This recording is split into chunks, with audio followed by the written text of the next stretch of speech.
Today, I want to add glow in the dark on a UV reactive painting. This has no glow in the dark at all. It's just UV reactive. And I would like to paint a layer here of a white UV and reds and so on top of this so that this can glow in the night.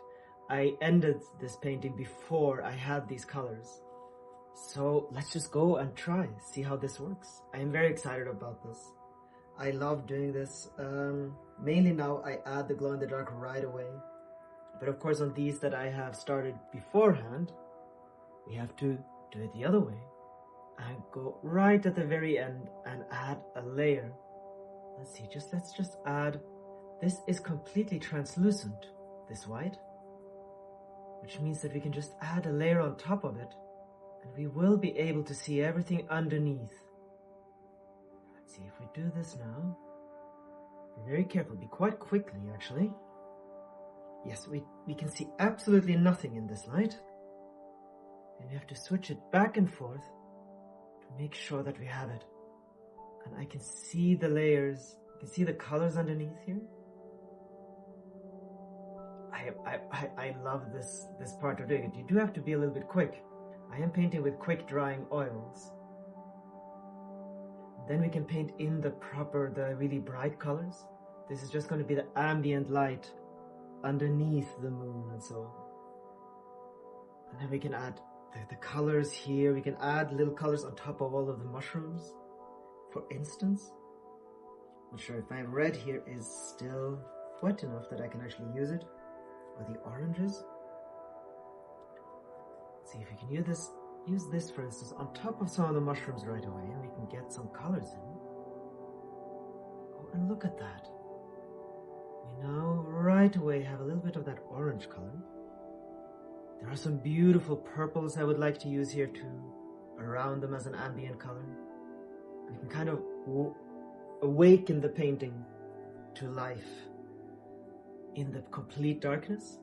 I find that these glow-in-the-dark colors, they're just so incredibly magical.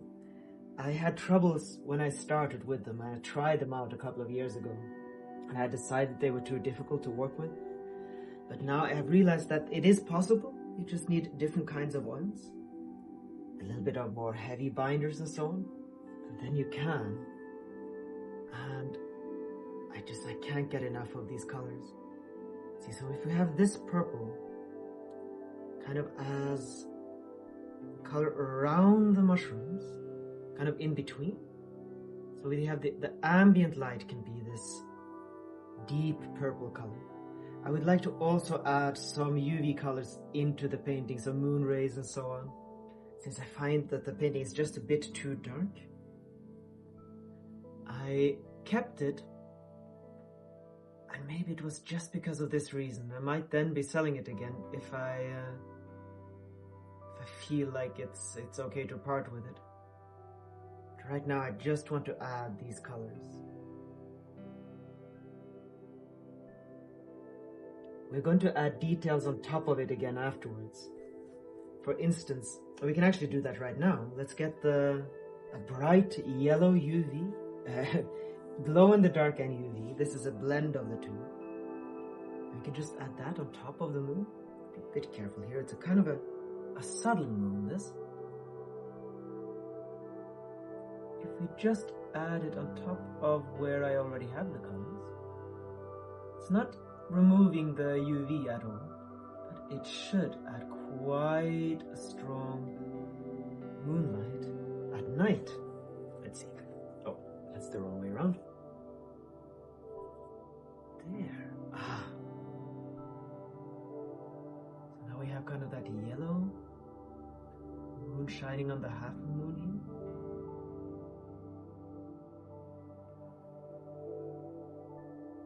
And then, okay, the trees are there. So we have to put some of the trees, for instance, maybe back again. We have some of this mysterious light from the moon in the background. This is going to be quite a bit of work. You're basically painting in an entirely new painting. No colors at all can be seen at night. Some shadows can be seen through. When you paint glow in the dark on top of it, you can see a bit of the colors underneath. but not much. And then I think we can work with some UV colors too and make this all a bit brighter. So we can do quite a few different things. We could, of course, right away do a bluish wash on the river. Basically just meaning that I'm using very light colors, kind of fine microns, fine grains here. And then we just put it as a fine layer of top that we can always put much heavier grains that glow more brightly later. But right now it's just all about finding where are things going to be. And we can make the river here glow with a faint blue light in the darkness first.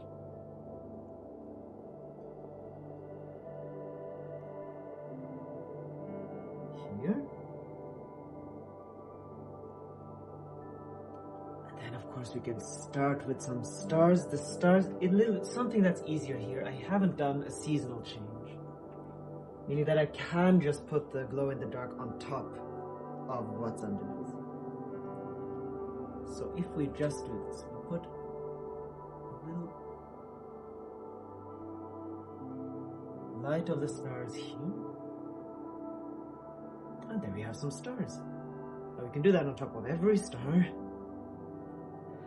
Oh, there's just so much to do. So I'm just going to check if I am filming. I am filming, thankfully. So I'm not going to take you along on this entire path here. I might do some in the live stream, some on my own and so on. But this is something you can do. If you have these glowing colors and you have an old painting, you can just put a layer on top. Most of the glow in the dark colors, as long as there's no UV colors in them, some are blended. But if there's no UV in them, they are completely translucent. You can only see them in the dark, meaning that you really can add layers on top of it, and you're not actually interfering with the colors underneath. So you can just put an entire layer of glow in the dark on top of it, leaving the painting more or less as it is, and you just have another stage of the painting. So you don't need to start an entirely new painting when you have these colors. You can go and find all of the old paintings that you have stored away somewhere. Then you can give them a new lease of life, basically. So one of the nicest ways to practice with these colors too is just to do that. Then you already have the shapes and so on, and you can just practice at specific parts. And for instance, the easiest things to do at the beginning is, for instance, probably just doing stars and a little bit on a sun or a moon, and just a little bit of a glowing wash, something that just glows a little bit faint light in the night. Isn't too difficult to do in the beginning. And I should probably, there is a painting academy where I teach you how to do this. There's a link underneath if you're watching this on YouTube. And I'm going to have some tutorials where I go more into it step by step and teach you how to just put a layer both with UV colors on a normal painting and just these glow in the dark colors on top of any painting, really. And it just feels so incredibly magical to work with these. You're actually painting with light. You don't have to try to make effects or anything. The stars are actually a light from within you. So all of these effects that you can just kind of try to make illusions and so on. With effect paints, you can actually get the actual effect, basically. You can get actual light. And I don't know, doesn't this just feel magical? The little flickering lighter is a fire I have going, and I need it. It's cold outside now. It's 15 degrees minus centigrade Celsius. Well, you can see my hand is already starting to glow. These colors are non-toxic, in case you're wondering.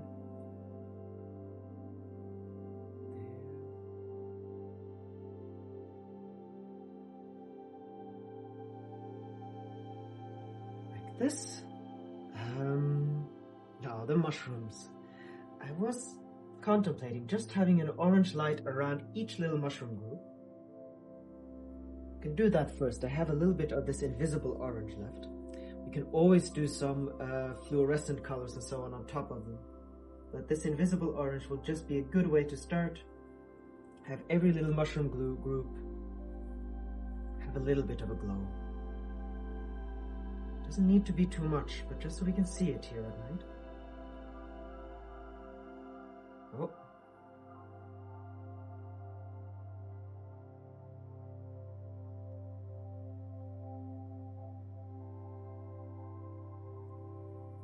And then layer upon layer it can be brighter. The stronger, the heavier I do these layers, the better protected the lights are, and the longer they're going to shine, and the less vulnerable they're going to be to UV light from the sun and so on. So it's okay for this to just be the first layer of light, and then we'll just add and add and add and make sure that it just goes brighter and brighter and stronger and stronger.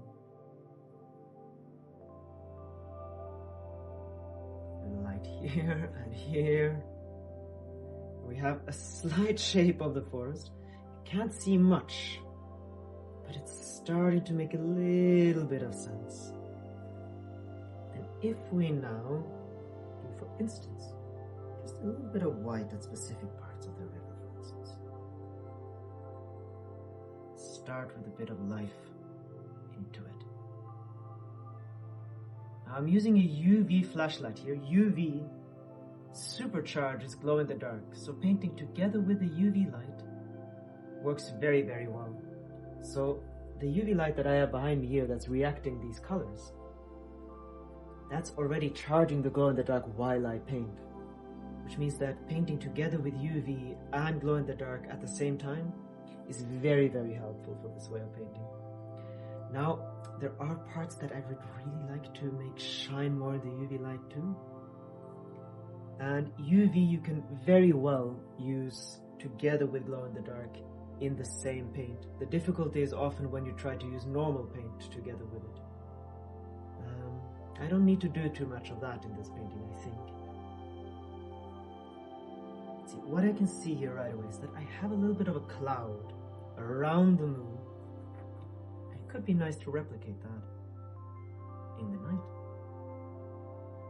So if we kind of do this. One thing that's always a pain is if you don't remember to shine a light on this while you paint with it, you'll think that it's not as bright as it's actually going to be. So I keep having to shine a light to make sure that I can see, oh, this is the actual brightness of it all. There. I'll extend it a bit up. Let's get the cloud goes up here. A little bit into the night.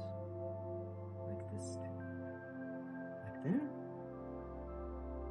And then I believe we have the light of the forest here in the background, all the way over here. There. We can actually make it a little bit into here. And we're starting to extend the background lights of the forest too. Should we paint in one mushroom at the very least, so we have an idea of what's going to happen here? They are going to be quite bright, I think, in the night. So if we put in some colors here, well, we could actually do a yellow glow too. These could be like little lanterns in the night. So if we have the yellow light in the orange first, then we just have the glow, and then we paint in the details. That would mean that it's going to be more like this. Might be a bit more audacious in a way, but it is going to make them so much brighter, and we can actually light up the landscape. And I think that might be a nice thing to do. So if we do it like this, then we'll have little lanterns everywhere in the forest. We can make it much more magical. I think something like that might be nice. because that's kind of the idea of this forest anyway, is that these are little lamps in the night. And I think if you really do this in this light here too, that was the actual vision that I had, was that feeling, which I only slightly managed to capture the UV light, I think, and it's going to be just so much more magical in this light. And then this light can actually be a bit brighter. So one idea is to have UV light, like a UV ray, coming in here. I can do that with very, very weak white here, for instance. Let's see, can I do this already? If I have some moonbeams come in, I already have some of them. We have some come in like this. My UV light doesn't seem to be strong enough right now. This is much stronger. You can see that the moonbeam is coming in. If we put in a little amount of yellow, might make it more possible to be seen in this light. We turn this off. Ah, there we are. Oh, that's much better. So in this light here, we can actually really see it. So here we can have some of the moonbeams. I already painted in a few. I must have kind of pulled back and I didn't quite dare to do them all the way, which is, of course, I understand, but I think it might be time. These will disappear in the daylight and, of course, at night, because these are not glow in the dark. These are just UV reactive moonbeams. I can have maybe one in here. So I'm painting just with a very thin layer of turpentine, which actually reminds me that I need a bit of linseed oil. Otherwise the pigments will just fall off here. Something like this. Don't want it to be too extreme.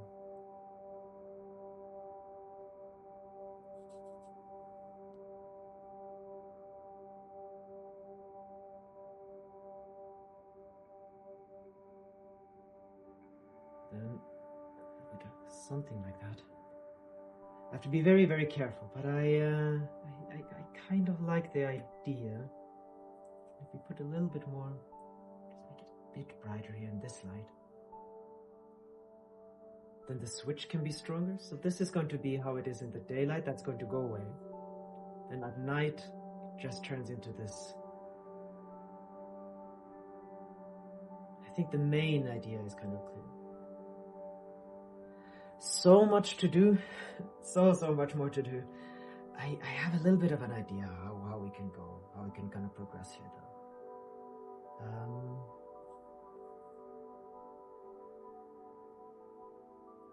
So the yellow lights.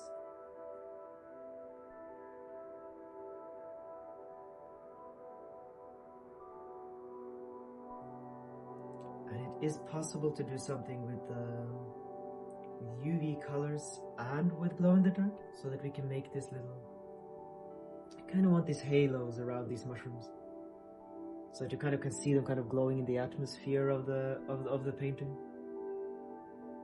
I think I'm gonna have to go very slowly and steadily in this one.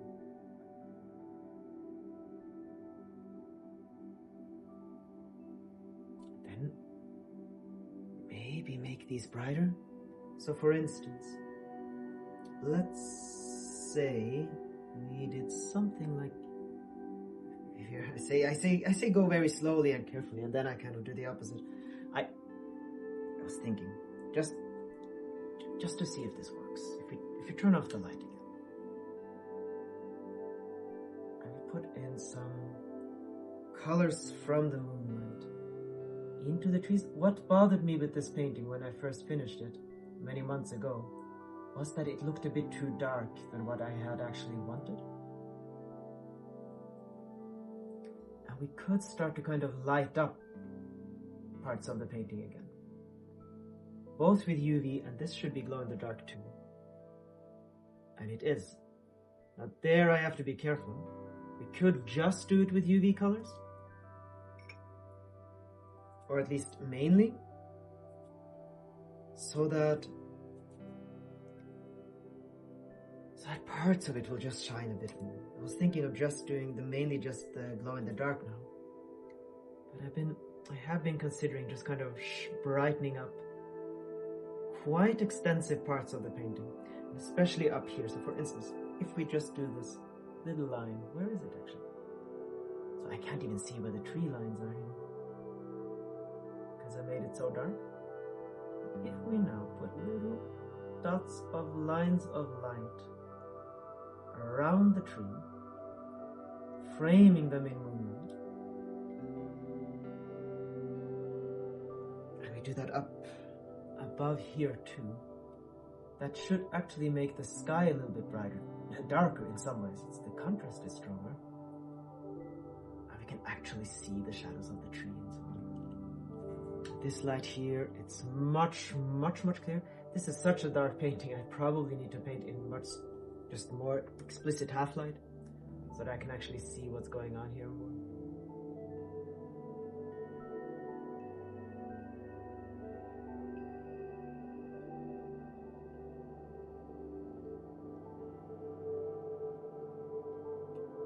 Tips of the fir trees. Can you kind of get the starlight into the trees? I think this is going to make it more magical in this light here too. So that we can get in the moonlight and the starlight, and we can get more of that feeling, you know, almost as though it were a winter's night where the moonlight and the stars are so strong they're kind of lighting up the painting. You get this different kind of almost a little fantasy vibe feeling into it.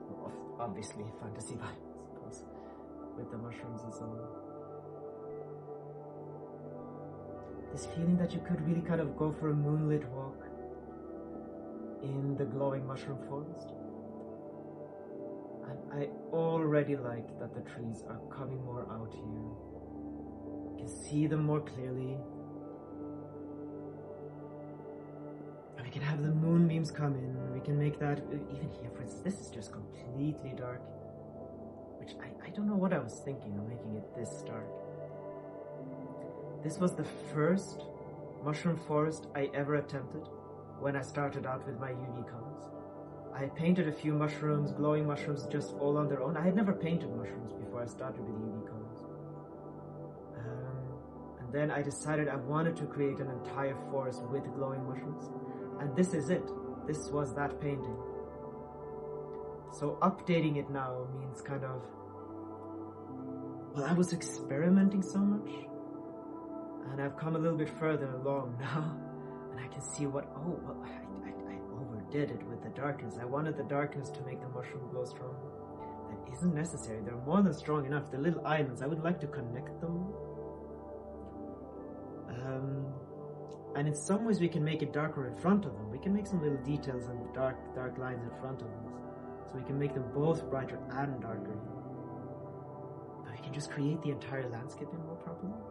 Make it more three-dimensional and just have it come a little bit more alive. And then we could have some aqua blues and so on in too. So maybe we do some other flowers in. And we create a little bit more life into the forest. We could have some Arctic starflower patches around. Especially, let's say, if a moonbeam comes in and it kind of lights up a patch in this, it bathes it in this ethereal white light, for instance. Let's see, if we mix a little bit of glow-in-the-dark white and some UV white, that should create a color wash that, let's say we had some Arctic starflowers here, and they are glowing white, both in UV, I think, and a little bit in the glow, quite strongly maybe in the glow-in-the-dark. And we create a forest floor that's just more alive, and this is no longer just simply a mushroom forest, this is just an ethereal forest. Into this white here, we use a brighter, just a stronger color. You can even use a really strong blue. And if I do a little detail here, let's see, if I do a little small detail of an Arctic starflower, these can be very small. Don't have to see them much right now, we can always paint them in stronger.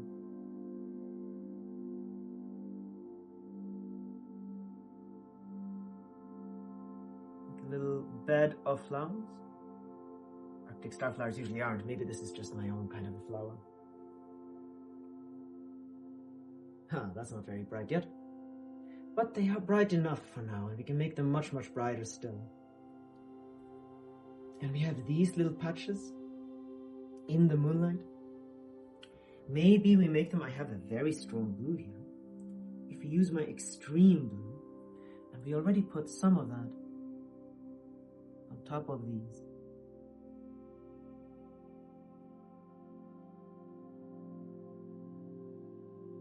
Something like that could work. And then the forest, especially in this, even in this light here, and then when we turn on the UV light, different patches come to life in different kinds of lights. I might almost be going too far. I had only meant to paint a little bit of a layer of some glow on the mushrooms and so on. But I can see this painting coming more to life than it is right now, and I think I would like to do that. Just to put a little patch of some star flowers here. Maybe some of them can kind of glow on their own here. We can figure out if the moonlight is going to light up a little bit of the trees and so on. The star flowers can glow all on their own. Then we can blend all of those colors together. Get a little bit of that light on top of this one.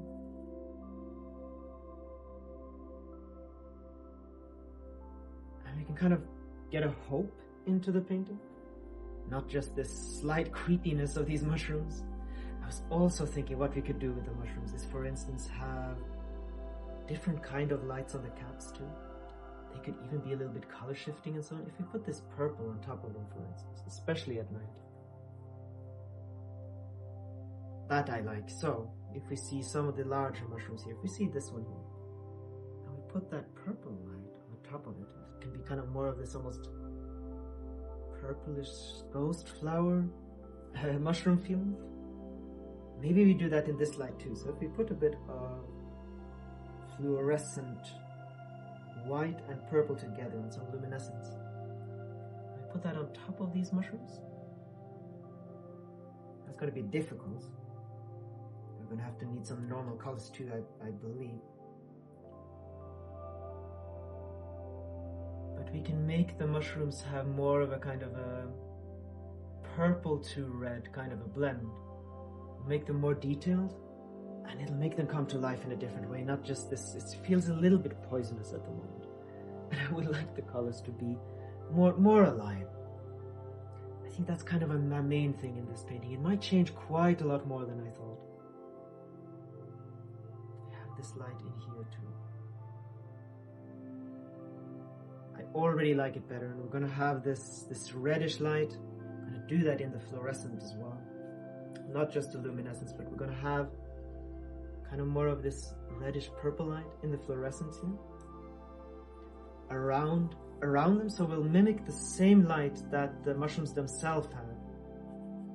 This red to purple light, we'll get that into the landscape around them, and that's going to be the ambient glow of the mushrooms. We might need a little bit more, I'm going to want a little bit more orange in them too. We can have that in between.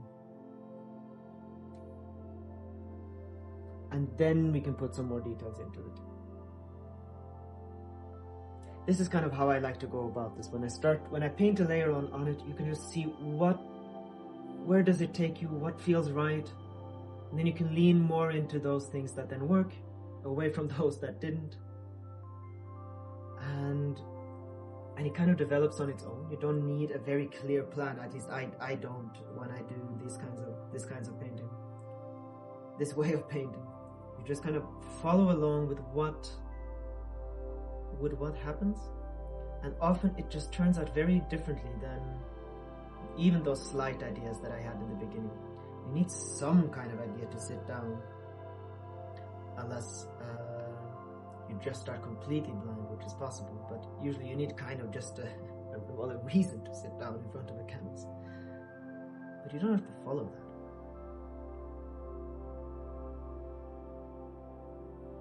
And then we'll get the oranges into the plants, much more into everything else. And then we can see if we want the river to kind of glow from within, or if it's going to have the shine of the different plants and so on instead, for instance. Alright, I think I have an idea of where this can go. I'm going to end this video here though. This is going to take a long time. I'm going to do some in my live streams over the next week or so.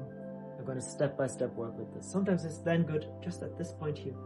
Take a little bit of a step back, leave it for a little while. Maybe come back tomorrow and just have a proper, fresh look at it. But I think I have an idea. I think it could become really magical. More magical than now. And it can get this kind of this soul that I think it still doesn't have completely. And then of course with the glow in the dark, we can just add another layer of magic, I think. Oh, one thing I did want to do, because this is just going to be so much fun once we're there. But I can show you what my plan is, what I love doing this. When you paint in just bright lines with the fluorescent colors. For instance, let's say if we do that, I haven't done much of it here, which means that we don't really have the proper light in. So we paint in the lines of light here. And we just imagine that these are little lanterns and they shine a light on the ferns and everything that's around it. And often when you paint the surrounding light, that's really what creates the sense of light from these mushrooms and these plants and so on. This is going to be just so much fun. We can even do this first and then we can add another layer of darkness and then add it in again. And we can create this little feeling of lanterns around in the forest. Do that over here. And into here and so on too. And then we can do the same thing with the glow in the dark, but we can always do it a little bit differently. Here, for instance, we could also get in some of the moonlight. And then adding that light on top of this. I've added a little bit of light, obviously, into these, but not enough. And now already I think you can see that that's just going to look brighter. And into here, and we kind of match the color of the mushrooms on those parts where the light is going to be brightest. And this could really look like, it's almost like painting a campfire. Which I don't really get to do as I'm specialized. But this is the closest I get, unless I'm painting a forest fire, to painting that campfire feel. If you paint that in, for instance, here too, just on the tips of the needle leaves of the tree here. We get the light from the mushrooms underneath it. Oh, I'm really looking forward to this. Alright, I should stop now though. And then, well, maybe if you're watching and you're watching my live streams too, we'll see this again, maybe even tomorrow. And I can't quite stop myself. If we're gonna have the moonlight in here, that actually needs to be more white though. Then we could really brighten up this light here. We have the moon here, and the moonlight truly shines into the trees. It's just going to be so much brighter, isn't it? It almost feels like a live stream where I keep saying that I'm going to go, and then I don't, because I keep kind of seeing the things that might be nice to do. If we do it like this. Now, often when I do this, it's going to look worse before it looks better, so you just have to dare to mess it up. There were times when I then couldn't save it, but that's a long time ago. I can usually save it and make it a bit better than it was before, even if I do mess up. Okay, so if the moonlight can be a little bit more white, the yellow light is more from the mushrooms, then we can have a little bit of white light too from the flowers. And then we can blend and mix and match and have more kinds of lights than what I had to begin with. We can even put in a little bit of ambient light, just with a wash of white on top of the landscape. That's almost like putting a filter on top of it. And you get rid of these extreme dark black colors that I've used to. I used a little bit too much heavy black, which you really shouldn't do. It doesn't look that realistic. for instance, just on top of this, and you can already see just putting a slight layer of white. If you do it here, for instance, too, it's already going to make it look more realistic. So there are a lot of things we can do here just by kind of painting a faint light into a tree like this. This wasn't faint at all, was it? Like this. Into it.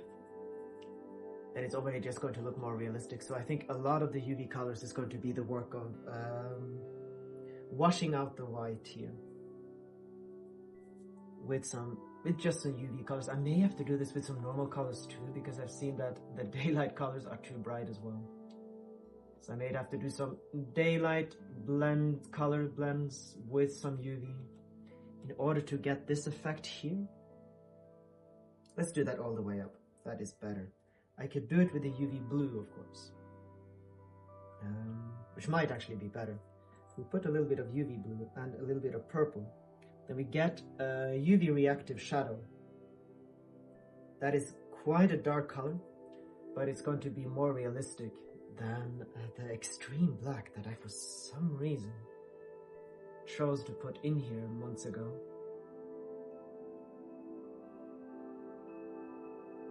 Very rarely do you see true black in nature. You can see it as contrasts and so on, but not like this. Up above here too, I mean just on these. This is all just way too extreme. Then we can put some other colors and so on top of this. And we can always put a little bit of some darker colors on top to make it more three-dimensional, but it should never have been this dark. Almost sometimes feels like I'm going over someone else's painting. And in some ways I am. I'm going over the painting that 6 months younger me, was it a year ago I sat here, I believe, in the live streams and painted on this one. So it is over a year ago that I painted this. I have learned a lot meanwhile. And usually the paintings are then sold. But this one, since I have it here, and already, I mean, just these purples. How long ago did I say I was going to leave? I mean, just these purples here. It already just feels so much better. I can almost feel the relief when I do this. It's just, okay, this is how it actually was supposed to look from the very beginning. I'm gonna have to do this on top of the entire painting. I can see that every single line I do with this deeper purple, it turns into a more realistic painting. Even just here, even if it should be very dark, it should still not be this dark. And then this is good. So it's not just going to be about the glow in the dark here. It's going to be about adding layers on top of everything. When this is dry, we're not going to see it this strongly anymore. All right, I am going to try to say goodbye now. Okay, it seems that I have quite a bit more work to do than I first thought to give this a new and a different lease on life. But this was the start of kind of updating an older painting. And I hope some of you are still here at the very end. As I said, I do have a painting course where I teach you how to use both these colors, and just the normal paint as well. It's the link in my bio to the Patreon. I have a TikTok live stream where you can watch me do this live as well and interact. But I was just starting to do these longer form YouTube videos too. Maybe there's some interest for them. I find I can do different things and show you different things that I do and explain it in a different manner when I'm not as distracted and chatting as I am on TikTok. So goodbye for now. I hope you enjoyed it, and I know I am going to have a lot of fun updating this painting. So bye, and I'll see you later.